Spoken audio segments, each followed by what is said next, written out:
శ్రీగణేశాయ నమః. శ్రీ సరస్వత్యై నమః.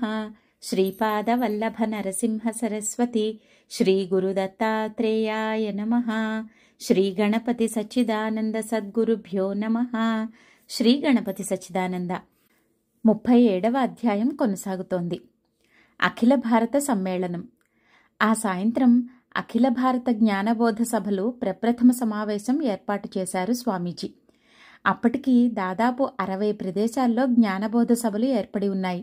కానీ ఎక్కడా కార్యక్రమాలు నిర్దిష్ట ప్రణాళికలో జరగటం లేదు. చాలా చోట్ల ఒకే ఒక వ్యక్తి మీద ఆధారపడి నడుస్తున్నాయి. కొన్ని చోట్ల కమిటీలు నిండా ఉన్నాయి గాని పని నిండు సున్నాగా ఉంది. ఈ పరిస్థితులన్నీ చూసి వీటిని సమీకరించి ప్రణాళికాబద్ధ కార్యక్రమాలను అందించాలనే భావంతో ఈ సమావేశాలను ఏర్పాటు చేశారు స్వామీజీ.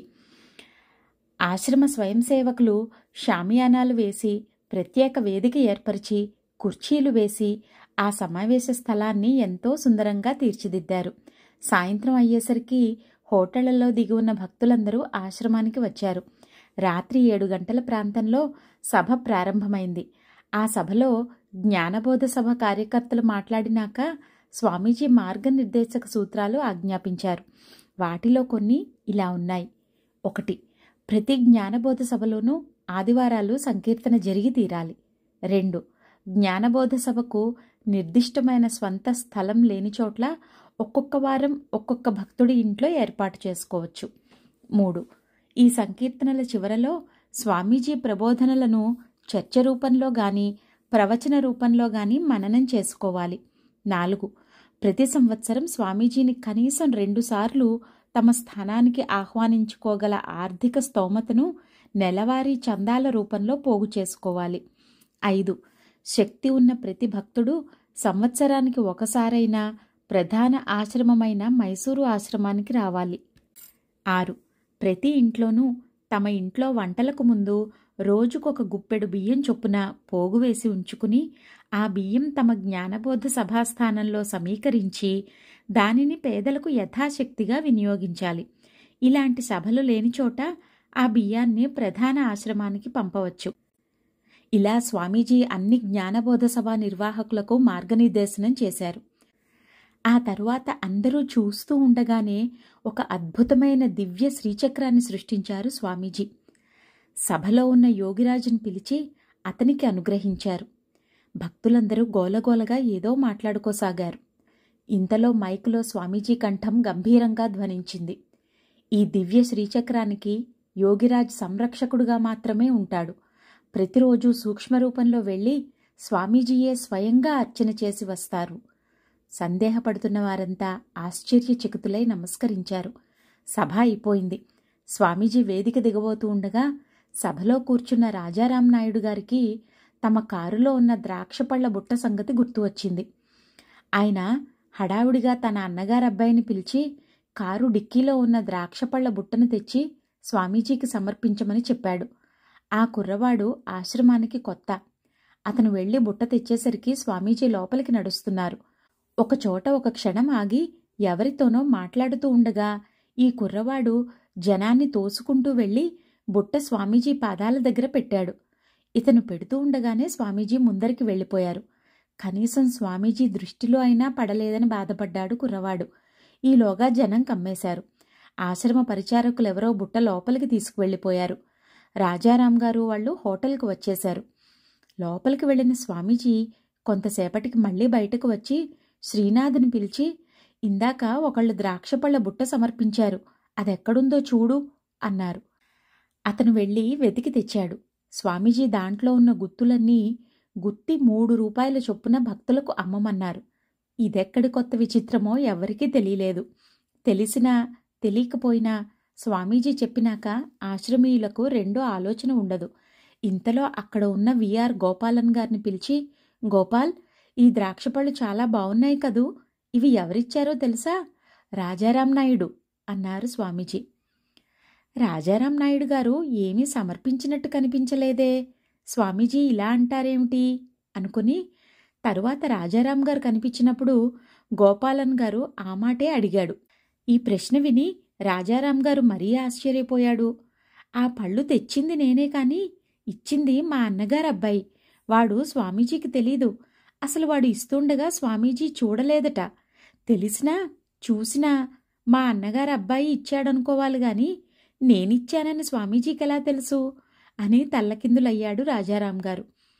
ఆ మర్నాడు శివరాత్రి ఉత్సవం యథాప్రకారంగా మహోత్సవంగా మొదలైంది. ఈ సంవత్సరం శివరాత్రి హోమం పగటిపూటే చేశారు స్వామీజీ. ఈ సంవత్సరం హోమగుండంలో నుంచి వచ్చిన లింగం అందరికీ చూపిస్తూ అది శుద్ధ స్ఫటిక ఆదిత్య నాగలింగం అని చెప్పారు స్వామీజీ.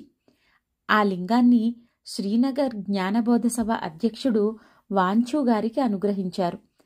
రాత్రి ఉత్సవం అంతకన్నా వైభవంగా జరిగిపోయింది.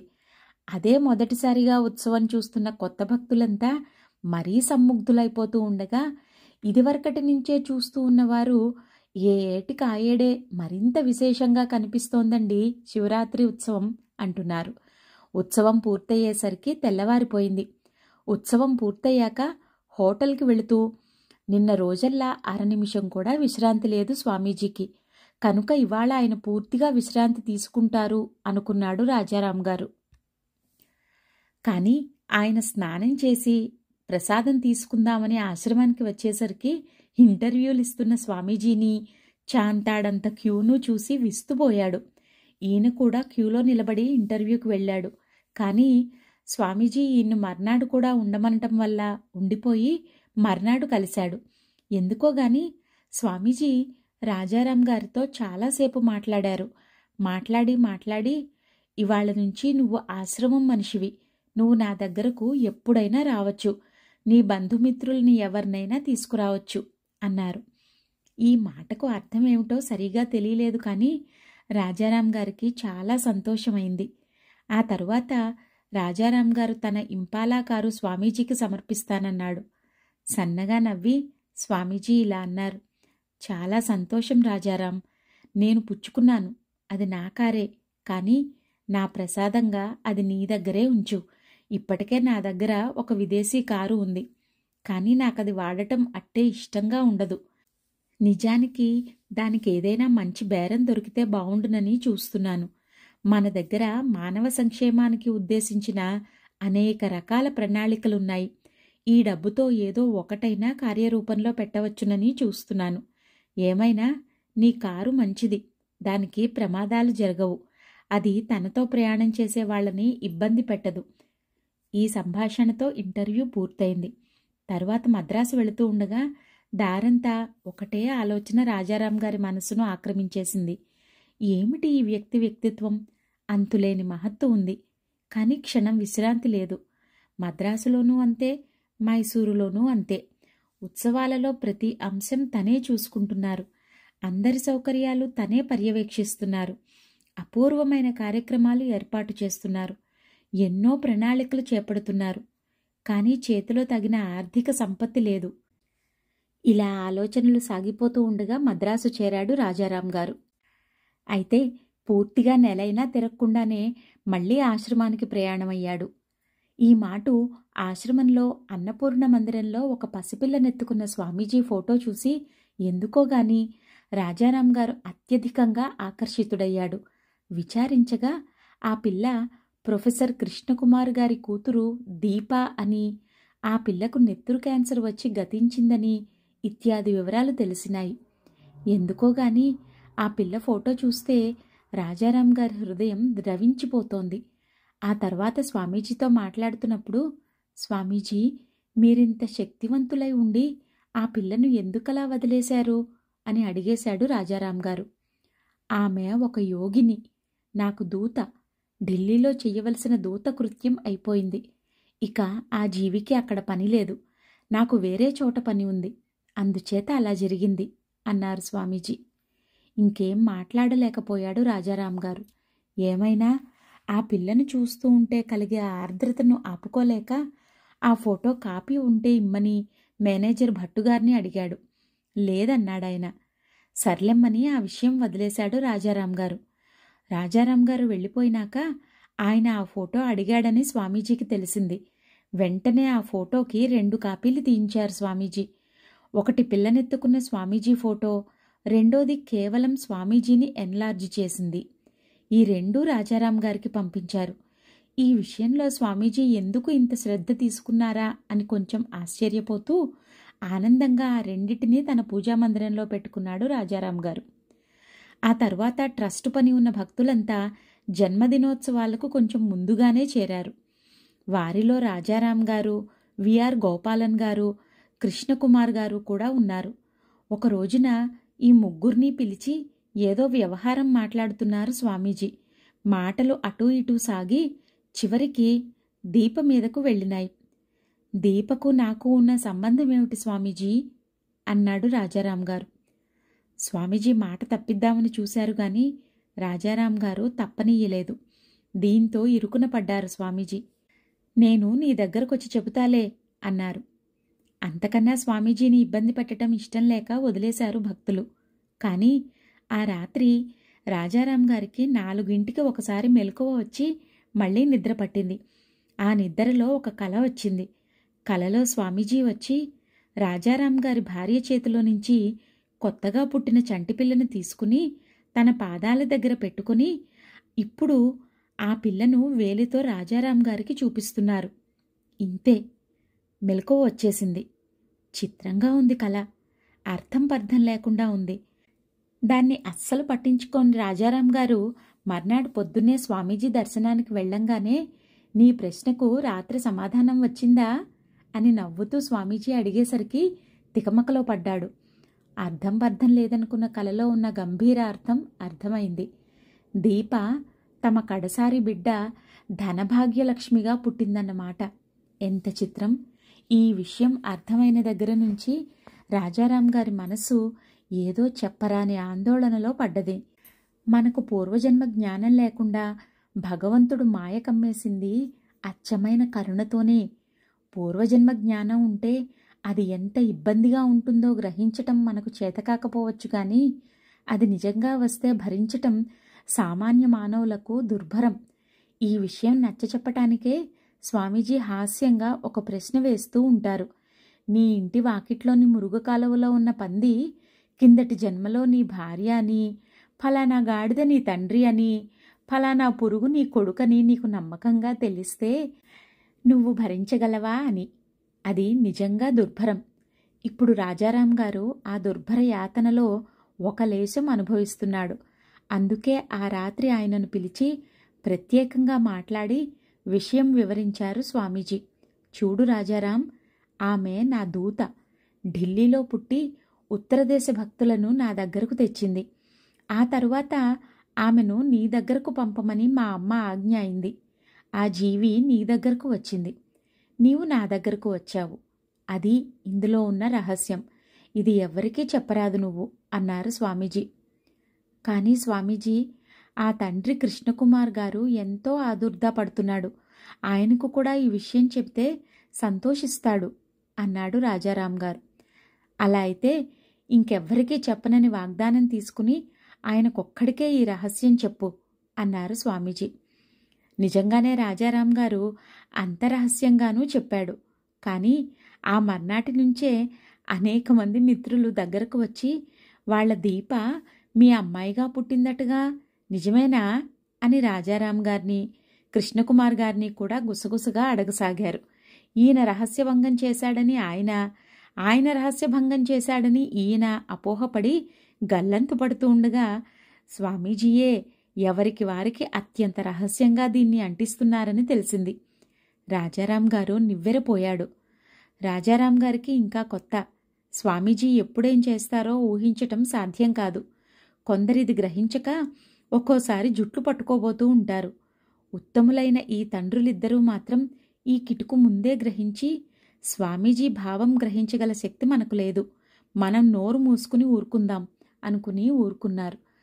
తరువాత ఒక రోజున రాజారాం గారిని, కృష్ణకుమార్ గారిని, గోపాలన్ గారిని పిలిచి మీరు ముగ్గురు చొప్పరంలోకి వెళ్ళి ఒక కొబ్బరికాయ కొట్టి మన ట్రస్ట్కి ఒక మంచి ముద్రిక, అదే ఎంబ్లం తయారు చేయండి అని ఆజ్ఞాపించారు స్వామీజీ.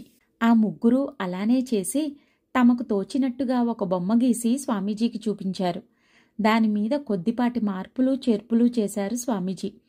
ఆ తరువాత దానిని చక్కగా బొమ్మ గీయించి స్వామీజీకి ఇద్దామని ముగ్గురు భక్తులు యువతలకి వచ్చేశారు. ఆశ్రమంలో జరుగుతున్న ఆటల పోటీలు నిర్వహించటానికి వెళ్ళిపోయారు స్వామీజీ. ఎవరి చేత బొమ్మ వేయించటమా అని కాసేపు ఆలోచించి, ఫ్రెంచ్ యోగ విద్యార్థిని మీనాక్షి బాగా బొమ్మలు వేస్తుంది, ఆమెతో వేయిద్దామనుకుని ముగ్గురు భక్తులు ఆమె కోసం బయలుదేరారు. ఇంతలో స్వామీజీ దగ్గర నుంచి కబురు వచ్చింది, ఆ బొమ్మను మరో 3 రోజుల దాకా మీనాక్షితో వేయించవద్దు అని. ఇక్కడ చొప్పరంలో అనుకున్న మాట అప్పుడే స్వామీజీ దృష్టికి వెళ్ళిపోయింది అంటే ముగ్గురికి అప్పుడు అర్థమైంది, ఈ బొమ్మ తయారు చేసింది మనం కాదు, ఈ పని మనకు చెప్పిన క్షణం నుంచి స్వామీజీ మన మనస్సులను ఆవహించి ఉన్నారు, అందువల్లే మన ప్రతి ఊహ ఆయనకు తెలుస్తోంది అని. ఈ అపూర్వ అనుభవం వల్ల కలిగిన దిమ్ములో కాసేపు కళ్ళు మూసుకుని 3 రోజులు ఆగి మీనాక్షికి స్నానం అయినాక ఆ బొమ్మ ఆమె చేత వేయించారు. అందంగా తయారైన ఆ బొమ్మను జాగ్రత్తగా పరిశీలించారు స్వామీజీ. 100 రేకుల పద్మం నడిబొడ్డున ఎత్తైన కొండ శిఖరాలు 3 ఉన్నాయి. వాటి ముందు విశాలమైన నది ఒకటి ప్రవహిస్తోంది. నది కొండలు కలిసే దూర తీరంలో సూర్యోదయం అవుతోంది. నది ఈవలి తీరంలో ఒక చెట్టు ఉన్నది. ఆ చెట్టు మీద ఔదుంబర వృక్షము అని ఇంగ్లీష్లో రాసి ఉంది. ఈ 100 రేకుల పద్మానికి ఆధారపీఠంగా ఉన్న సన్నటి పట్టీ మీద శ్రీ గణపతి సచ్చిదానంద ట్రస్ట్ అని వ్రాసి ఉంది. ఆ పీఠానికి చెరొక కొసన పద్మానికి ఇటు అటు 2 దీపారాధనలున్నాయి. ఇది ట్రస్ట్ ముద్రిక. ఇందులో 3 శిఖరాలు ఔదుంబర వృక్షం ఎందుకు చోటు చేసుకున్నాయో దాన్ని చిత్రించిన పెద్ద మనుషులకు అర్థం కావటానికి కొన్ని సంవత్సరాలు పట్టింది. అది తెలియకపోయినా ట్రస్ట్ ఆదర్శాలు, లక్ష్యాలు ఈ ముద్రికలో చక్కగా వ్యక్తం అవుతున్నాయి కనుక భక్తులు ముగ్గురు అందుకు సంతోషించారు. జూన్ నెల 8వ తారీఖున తన జన్మదినోత్సవ శుభ సందర్భంలో శ్రీ గణపతి సచ్చిదానంద ట్రస్టుని ఆవిష్కరిస్తూ దాని లక్ష్యాలను స్వామీజీ వివరించారు. 1. వేద వేదాంగ వేదాంత తత్వ యోగాది సనాతన భారతీయ విద్యల అధ్యయనం, ప్రబోధం, ఆచరణం. 2. సంగీత సాహిత్యాది వివిధ కళల, విజ్ఞాన శాస్త్రాల అధ్యయన ప్రచారాలు. 3. ఈ క్షేత్రాలలో లబ్ధ సంస్కారులైన విద్వాంసులను తయారు చేయటం, ప్రోత్సహించటం, సత్కరించటం. 4. వేద విద్యాభివృద్ధికి ఆర్థికాది సహాయాలు అందించటం. 5. ఈ లక్ష్యాలకు కావలసిన ఆచరణాత్మక చర్యలన్నీ తీసుకోవటం. ఇలాంటి మహత్తరమైన ఆశయాలు గల ఈ ట్రస్ట్ తనకు వ్యవస్థాపక అధ్యక్షులు స్వామీజీ కాగా, ఆశ్రమంలో మేనేజర్గా వ్యవహరిస్తున్న ఎంపీ భట్టుగారు కార్యనిర్వాహక ట్రస్టీగా ప్రారంభమై పని ప్రారంభించింది. ఈ నూతన ట్రస్టు అభివృద్ధికై దానం చేసిన దాతలకు ఆదాయపు పన్ను నుంచి మినహాయింపు దొరికే ఏర్పాటు కూడా చేశారు కార్యకర్తలు. ఇదంతా ఆదాయం పెరిగేటందుకు చేసే లౌకిక విధానం అవటం సత్యమే కావచ్చు. కానీ ఈ ఆదాయాల వెనుక ఉండే పుణ్యాపుణ్యాల బలాబలాలు ఎలా ఉంటాయి, ఆ విషయంలో మహాత్ముల దృష్టి ఎలా ఉంటుంది అనేది తెలియటానికి ఆ మహాపర్వం రోజున రాజారాం గారికి స్వామీజీ స్వయంగా బోధించిన విషయాలు 2 మనం గమనించాలి. ప్రతి ఏటిలాగానే స్వామీజీకి భక్తులు సమర్పించిన దండలు పెద్ద గుట్టగా పేరుకున్నాయి. రాజారాం గారిని ఆ గుట్టలోకి చెయ్యి గుచ్చమన్నారు స్వామీజీ. గుచ్చిన రాజారాం గారు చటుక్కున చెయ్యి లాగేశాడు. అమ్మో, కాలిపోతోందండి, నిప్పు ఉందా అడుగునా అంటూ. అవును, నిజంగానే మండిపోతున్నాయవి, చూడు ఎంత పాపమో అంటూ స్వామీజీ ఆ గుట్టలోంచి ఒక మల్లెల దండ తీసి ఇచ్చారు రాజారాం గారికి. అది నల్లగా కమిలిపోతోంది, సువాసన లేదు. ఆ దండను ప్రక్కనే ఉన్న రాజారాం గారి అమ్మాయి వరలక్ష్మికి ఇప్పించారు స్వామీజీ. ఆమె కూడా దాన్ని ముట్టుకుని, అమ్మో భలే వేడిగా ఉంది నాన్నగారు అంది. ఇది చూడు అంటూ ఆ గుట్టలోంచి బాగా అడుగుకి చెయ్యి పెట్టి ఒక దండ బయటికి లాగారు స్వామీజీ. గుట్టలో అడుగున పడి ఉన్నా, అక్కడ మంటలు మండుతున్నంత వేడి ఉన్నా అది తెల్లగా కళకళలాడుతూ సువాసనగా ఉంది. దీంట్లో ఎంత పుణ్యం ఉందో చూడు అన్నారు స్వామీజీ.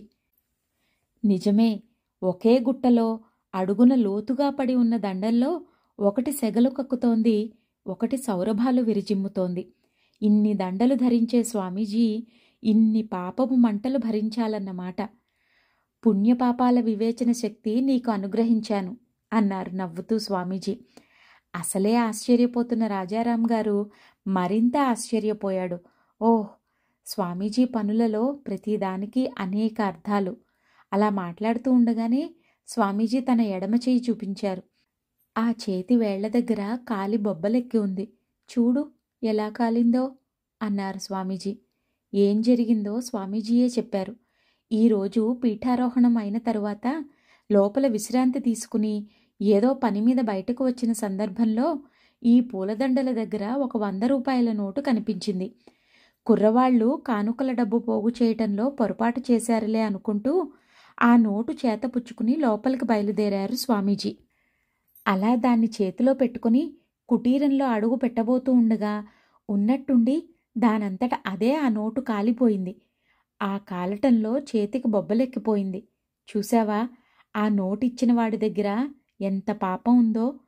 మరీ తీవ్ర పాపులు ఇచ్చిన సొమ్ము స్వామీజీ కుటీర ద్వారం దాటి లోపలికి అడుగుపెట్టదు. ఏదో రకంగా అది బయటికే పోతుంది. ఇవాళ స్వామీజీయే స్వయంగా పట్టుకుని లోపలికి తెద్దామనుకోవటం వల్ల గత్యంతరం లేక ఆ నోటు మండిపోయింది. ఏమైనా దాన్నిచ్చినవాడు అదృష్టవంతుడు. రాజారాం గారికి ఈ కిటుకు చెప్పటం ద్వారా తన భక్తులైన దాతలందరికీ హెచ్చరిక చేశారు స్వామీజీ. ఈ మాట పుట్టినరోజు పండుగకు 3000 మంది వస్తారని అంచనా వేసి 4000 మందికి వంటలు తయారు చేయగా 10,000 మంది భోజనానికి వచ్చారు. ఆశ్రమం వ్యవహారాలలో అప్పుడప్పుడే ఆసక్తి చూపుతున్న రాజారాం గారు ఈ వివరం తెలుసుకుని ఆందోళన పడసాగారు. ఆశ్రమంలో ఉన్న విస్తరాకులు కూడా 3,000కు మించి లేవు. ఏమి చెయ్యాలో తోచని కార్యకర్తలు స్వామీజీకి చెప్పారు. ఆసక్తిగా చూస్తున్నాడు రాజారాం గారు. నేను చెప్పేదాకా వడ్డన ఆపండి అన్నారు స్వామీజీ అని నిశ్చింతగా సంకీర్తన చేస్తున్నారాయన. అలా సాయంత్రం 5 గంటల దాకా సంకీర్తన చేసి అప్పుడు వంటింట్లోకి వెళ్లారు. అక్కడ ఉన్న వాళ్ళందర్నీ బయటకు పంపించి తలుపులు వేసుకుని కొద్ది నిమిషాలైనాక పిలిచి ఇక వడ్డించమన్నారు. టకటక రాత్రి పొద్దుపోయేదాకా వడ్డనలు సాగాయి. అందరూ హాయిగా కడుపు నిండా తిన్నారు. ఇది ఆశ్రమవాసులందరికీ పాతమహిమే గాని రాజారాం గారికి మాత్రం ఒళ్ళు అదిరిపోసాగింది. దాతల పుణ్యాపుణ్యాలను బట్టి స్వామీజీ అనుభవించే మంటలెలా ఉంటాయో చూసిన ఆయనకి దానం పుచ్చుకున్నాక దాతల పాపాలు ప్రక్షాళన చేసే విధానాలలో ఒక విచిత్ర విధానం ఆ సమయంలోనే తెలిసింది. జన్మదినోత్సవం జరిగిపోయిన మరునాటి సాయంత్రం కృష్ణరాజసాగర్ డ్యాంకి వినోదార్థం వెళ్లారు స్వామీజీ. రాజారాం గారు లాంటి పెద్దలంతా వెంట వెళ్లారు. స్వామీజీ రాజారాం గారి కారులోనే కూర్చున్నారు. తిరిగి వచ్చాక తన 100 రూపాయల నోటు ఒకటి పార్కులో ఎక్కడో పోయిందని వెతకమని పిల్లలను పంపించారు స్వామీజీ. కానీ అదెక్కడా దొరకలేదు. ఒక్క 100 రూపాయల నోటు కోసం ఇంత హంగామా ఎందుకు అనుకున్నాడు రాజారాం గారు. ఆ తరువాత 3 నెలలైన తరువాత రాజారాం గారి కారు సీటు ఎందువల్లనో కొంచెం కదిలింది. దాన్ని సర్దబోతే ఎంత సర్దినా కుదరలేదు. దాంతో మొత్తం సీటు ఊడదీశారు. ఆ సీటు కింద ఒక 100 రూపాయల నోటు కనిపించింది. ఆ నోటు ఎవరిదో తెలియక, వాడుకోవటం ఇష్టం లేక, ఆ తర్వాత స్వామీజీ దగ్గరకు వెళ్లేటప్పుడు ఒక కవర్లో పెట్టి తీసుకువెళ్ళి స్వామీజీ పాదాల దగ్గర పెట్టాడు. ఆ కవర్ చూస్తూనే ఏముంది ఇందులో అన్నారు స్వామీజీ. మా కారు సీటు కింద 100 రూపాయల నోటు ఒకటి దొరికింది. అది మాదెవరిదీ కాదు, మీకిద్దామని తెచ్చాను అన్నాడు రాజారాం గారు. స్వామీజీ ఆదుర్దాగా ఆ నోటు తీసి చూసి, ఆ ఇదే, శివరాం, భట్టుగారిని పిలుచుకురారా అన్నారు స్వామీజీ. భట్టుగారు రాగానే ఆ రాజమండ్రి సినిమా హాలు వాళ్ళకి వాళ్ళ కష్టాలు తీరిపోయాయని టెలిగ్రామ్ ఇవ్వండి అన్నారు స్వామీజీ. తర్వాత రాజారాం గారి కేసి తిరిగి, ఆ రోజు డ్యాంలో పోయిందని వెతికించానే, ఆ నోటు ఇదే అన్నారు స్వామీజీ.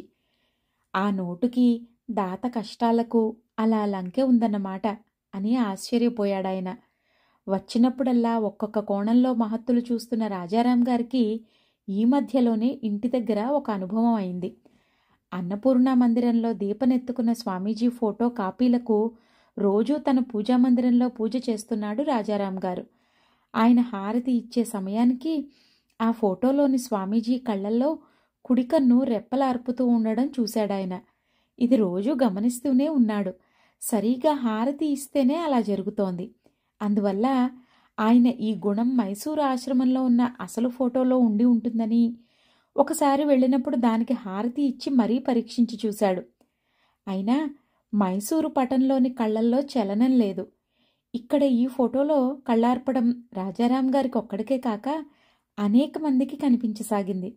దీనివల్ల స్వామీజీ తనను విడవకుండా ఎల్లవేళలా కాపాడుతున్నారన్న విశ్వాసం రాజారాం గారికి బలపడింది.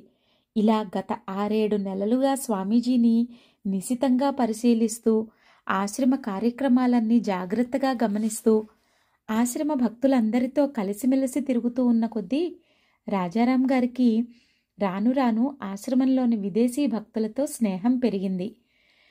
అలా విదేశీయుల స్నేహం పెరిగిన కొద్దీ స్వామీజీని వారి వారి దేశాలకు తీసుకువెళ్లాలని ఆ విదేశీయులకు ఉన్న కోరిక మీద వీరికి సానుభూతి పెరగసాగింది. అది పెరిగిన కొద్దీ ఆయన చనువు తీసుకుని ఒకసారి విదేశీ పర్యటన చేసి రమ్మని స్వామీజీకి నచ్చచెప్పసాగాడు. ఈ ప్రాంతాలలోనే ప్రొద్దుటూరులో పబ్బతి రామయ్య గారు నిర్మించిన ఆలయానికి స్వయంగా ప్రతిష్టాపన ఉత్సవాలు జరిపించారు స్వామీజీ.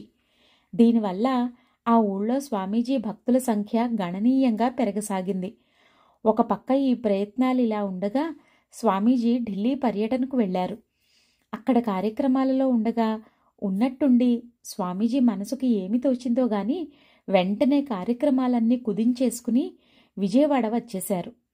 విజయవాడలో చౌదరి గారి భార్య వసుంధరమ్మ గారిని వెంటబెట్టుకుని సరాసరి యోగిని భాయిగారి ఇంటికి వెళ్ళి, భాయమ్మా, నీకు తీర్థం ఇస్తే గాని భిక్ష చేయరాదని శపథం పట్టి వచ్చాను.